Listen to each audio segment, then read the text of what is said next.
Hello everybody, this is Jason Wampler with another episode of the Rocket Minute, and the camera's not doing too well. We're going to do some more work on the little launch controller that I showed you. So I just kind of found the bolts and I'm putting them away. I've discovered, this little fold-out table is fairly cheap. I've got to upgrade to something a little bit larger because, well, for lack of a better word, I'm working on large subjects, especially the experimental aircraft. Anyway, I'm kind of enjoying my place in Los Angeles. It's not terribly that far away, so I'm all right with that. But all things being equal, I had to leave my cats here in Fullerton, across the street from my old place. So I'm going to change that because I want to go ahead and take Valencia and Paxton away from all the madness.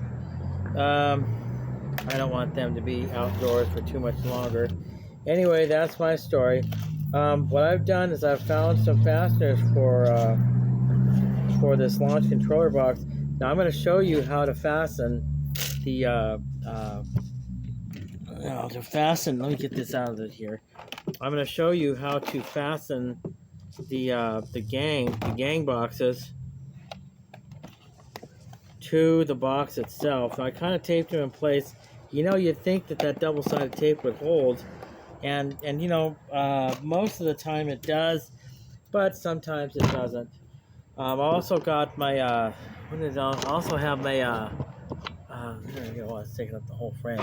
I've also got my little independent power unit here, and a little battery inside of it is doing admirably well, but unfortunately its best is just not that much because of the fact it's only a 7 amp hour battery.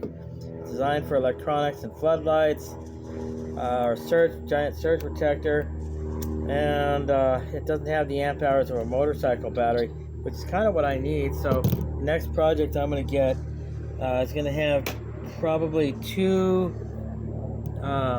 either two very large motorcycle batteries or 4 small motorcycle batteries wired in parallel, hooked up to an inverter. Of course, the same way I have this other power unit set up, these rows of switches and controls and everything. So it's going to be exactly the same as what I've got, but with 2 or 4 larger motorcycle batteries and a 1,000 watt inverter. Now with that, my car can charge that up over a period of time. With that, I can run everything in my office except for the microwave with probably about 2.5 hours. And that's kind of what I really want right now. I'm never in that office for more than 2 hours anyway, no matter what I'm doing. But I just want to make sure that I have that option.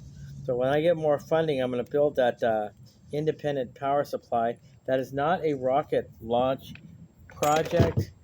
That is, however, that is part of ground support. So when I go somewhere, I need independent power. I don't want to lug around a large car battery in a milk crate, as some people do. Make the launch controller right next to it the independent power supply. Or one of these days, if I get enough funding, I will include the independent DC power supply with inverter inverter and battery charger, so that it plugs into the wall. The battery charger charges the batteries that feed the inverter and switches, controls, and control everything. And then, of course, why not make something like a 12-channel launch set that runs off of everything and has indicator lights and a master buzzer and a master on-off switch and a key. So I really need a lot of money for that. Speaking of money, I want to monetize this site. I've been saying that for a while. So hit the like, hit the subscribe button. Yeah, you can see, you can definitely see structures. Yeah. Anyway, here we go. Let me make sure. Okay, so this, in theory, this should work. Now, what am I going to do? I'm going to come in from the top. Here, let's take the switch and this guy out. So let's see, take everything else out. Oh, there you go. What the heck? Okay, so these guys are just trash. What I'm gonna do is I'm gonna take this guy. Remember the custom-made tool that I made out of that drop multi-tool? I made modifications to it. I still don't like the paint job, so eventually I'm gonna repaint it.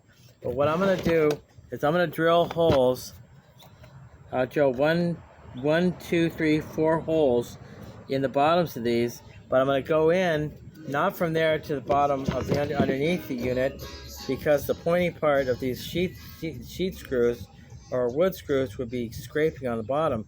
I'm going to go in from the bottom, and these are round head screws, so that it won't cause a scraping and scratching on the bottom. Plus, if people grab from the bottom and they poke their fingers on the sharp end of these, they're obviously they're going to get injured, and it's not pleasant. So part of the workability is the aesthetics, but the function and safety, durability, and reliability of the unit too. So 1, 2, 3, 4, 1, 2, 3, 4 drill holes, and I'm going to run the screws in the bottom. That's going to wrap it up for our episode today. I need to keep these episodes short, 15 to 30 minutes at the most. And as far as anything else I'm going to be doing today, it is July the 4th. I am going to be working on the the prototype aircraft. But you know, honest to goodness truth, the show is called The Rocket Minute, not the Aircraft Minute. And I just noticed I need a candy dish, and I don't have one of those. So I'll just go ahead and put these guys. I'll go ahead and put these guys in the box. And here we go. I love this tool. This tool is worth $1 million. Take off the top while you're at it. I'll put that in the box as well. A little tool tray.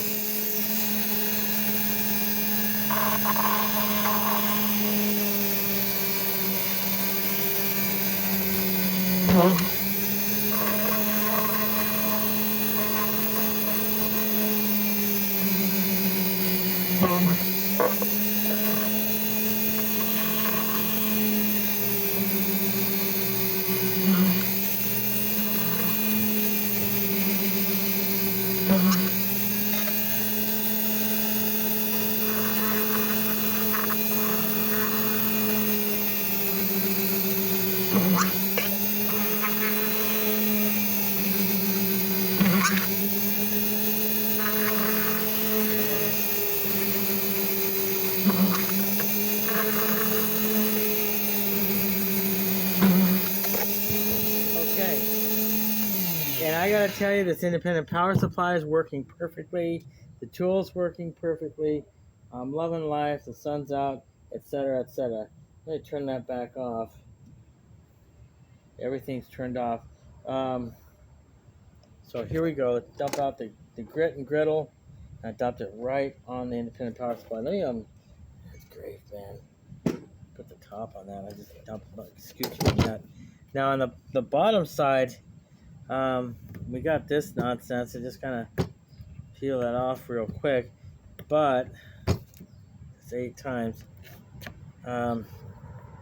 Plastic. There are 10,000 different types of plastic. I love it and I hate it.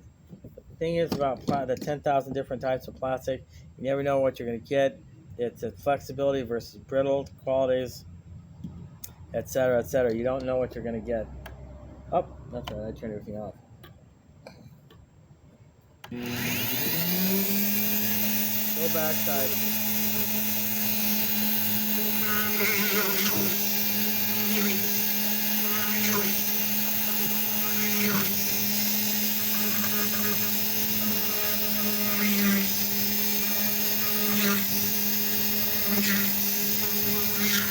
Yeah, you just want to clean the holes up on the backside.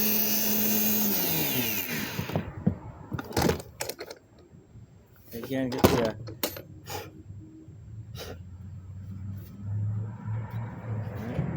there you go. Alright, okay. So let's get those 4 screws. Let's run them in.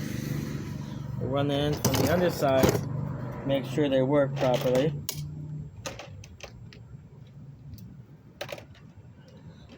neighbors hearing me talk to a camera, they probably think I'm crazy. Oh well, such is life. Okay, very good. Somewhat tight fit, however. I always like to leave them cross-hatched.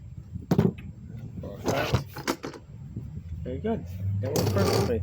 One thing you gotta watch when you're running these screws in, if they run in cockeyed, they start pushing up on the gang box instead of threading through the hole in the gang box. So be careful, beware of that. Check your work every once in a while to make sure it's not doing that. Oh boy. There you go. Just run them in snug. Oh, I need 4 more. Okay, so that's fine. That's fine. All right, here we go. This is going swimmingly well, and I'm very, very happy right now. I've got to keep this box no matter how poor I am, which is right now, and it's barely the 4th of the month, but that's okay.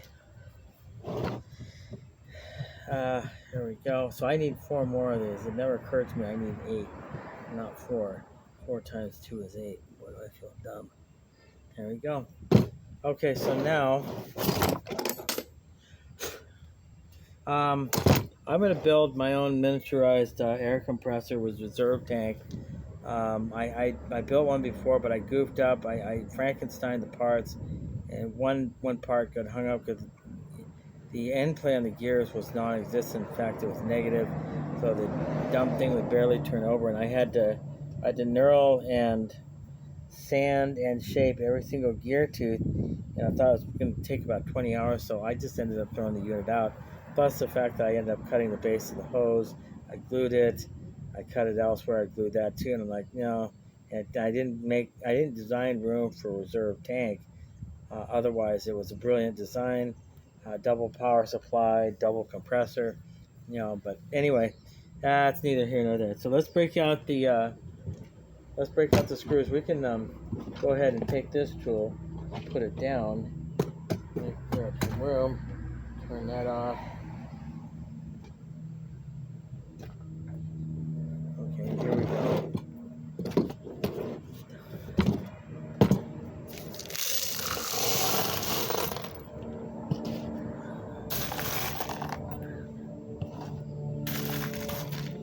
Okay, so my hands are fairly large, so it's hard to handle small parts.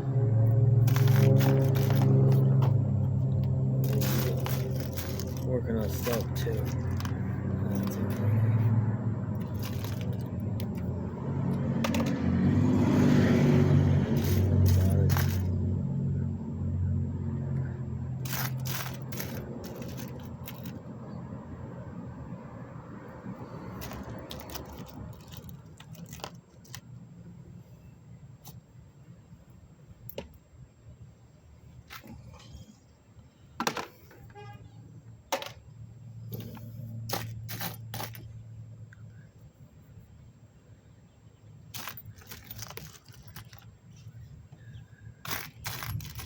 Okay, so put the washers on these guys.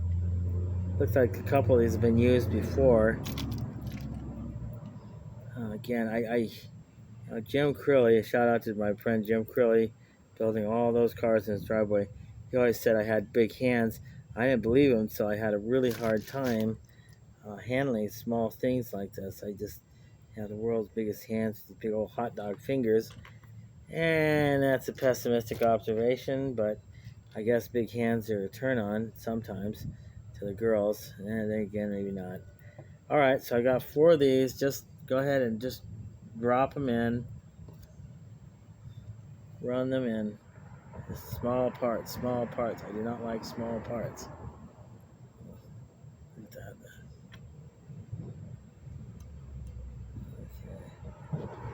Okay, same thing with these guys. Just run these guys in. Before I start in on the VTOL project today, that special aircraft I've been talking to you about, I think I'm going to go ahead and finish this. This is not a very, very big deal because it's just a simple interrupter switch and a completed circuit from DC battery through an interrupted switch. Oh, completed, basically a circuit from DC battery to the inlet side of a wall socket, interrupter switch, separate back to the outlet socket, the same wall outlet, but upper outlet. So I can show you better with a picture. I start talking technical and I put myself to sleep, so I don't want that to happen. There we go, just running these in. And just, when you torque these, just torque them by feel, just don't strip out the plastic. They just need to be snug, like they're not going anywhere. Plastic is also compressible, therefore it just won't come loose. And look at what we've got here. Now, I just wanted to show you that if you can see that, see the detail. Oh boy, you kind of can't. Sheesh. Well, anyway, these boxes, these gang boxes are not going anywhere. I'll give you a rough idea of what it's going to look like once it's done. What I'm going to do, take a couple of these smaller screws.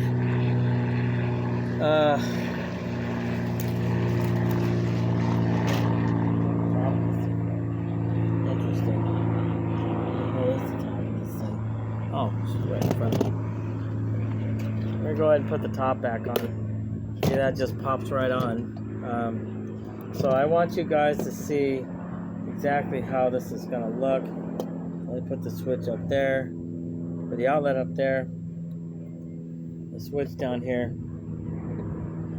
Just run some screws in this temporarily. And I'm kind of thinking, there we go, just run these guys in here.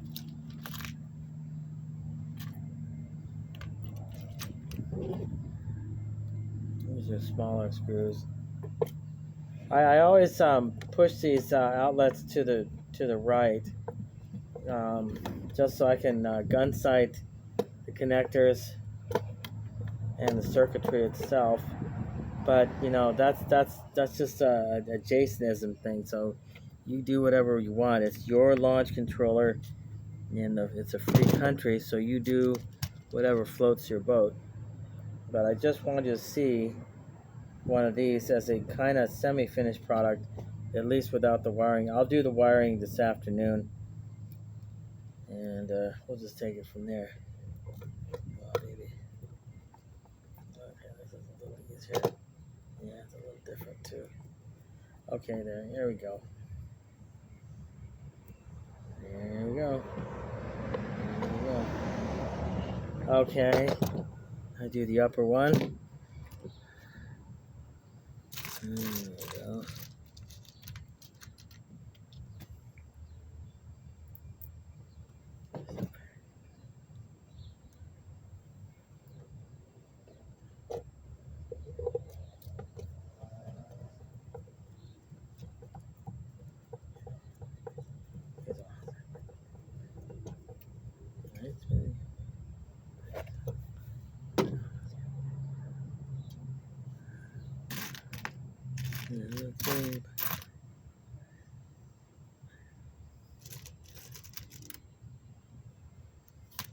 How's it?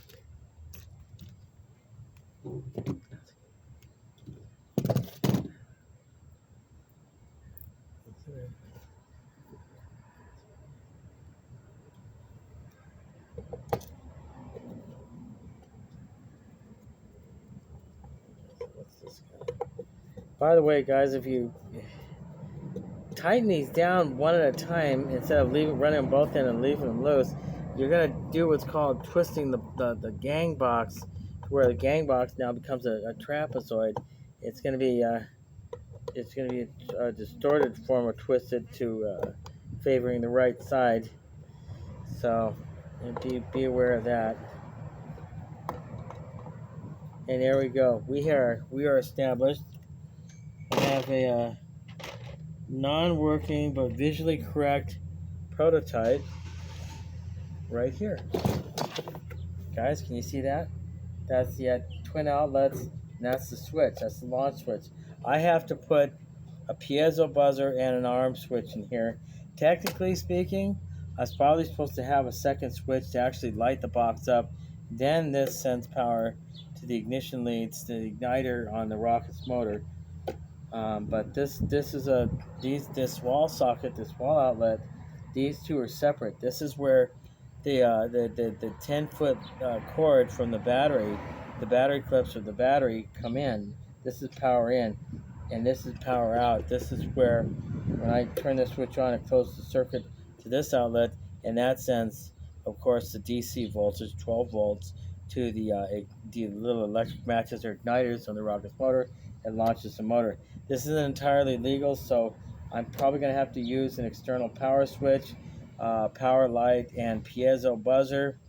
And then, of course, I have to make a 50-foot ignition lead for the rocket motor's igniters, and 10-foot lead for the battery. Now, those are NAR and EEE rules.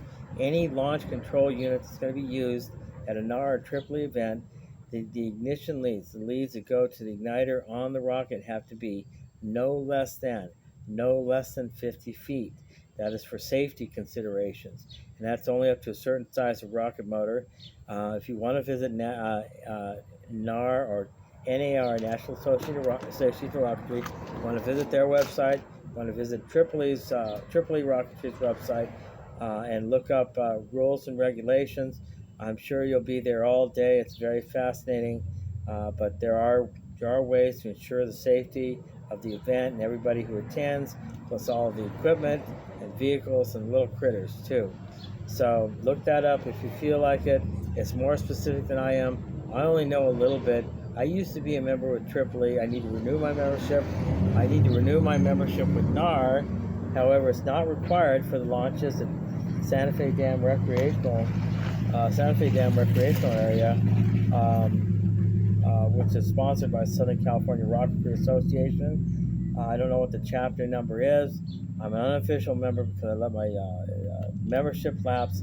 However, it didn't cost that much, between $40 to $60. It's probably $30 for student membership. You can prove you're a student, and we'd love to have you. I think there's an annual subscription fee for a National Association of Rocketry. If you want to pay your dues, you want to get gold membership, you get the entrance card for all events, so you're a member. I think they include your picture, but I'm not sure. Then, of course, you also get access to a full 1-year subscription to Sport Rocketry, the official publication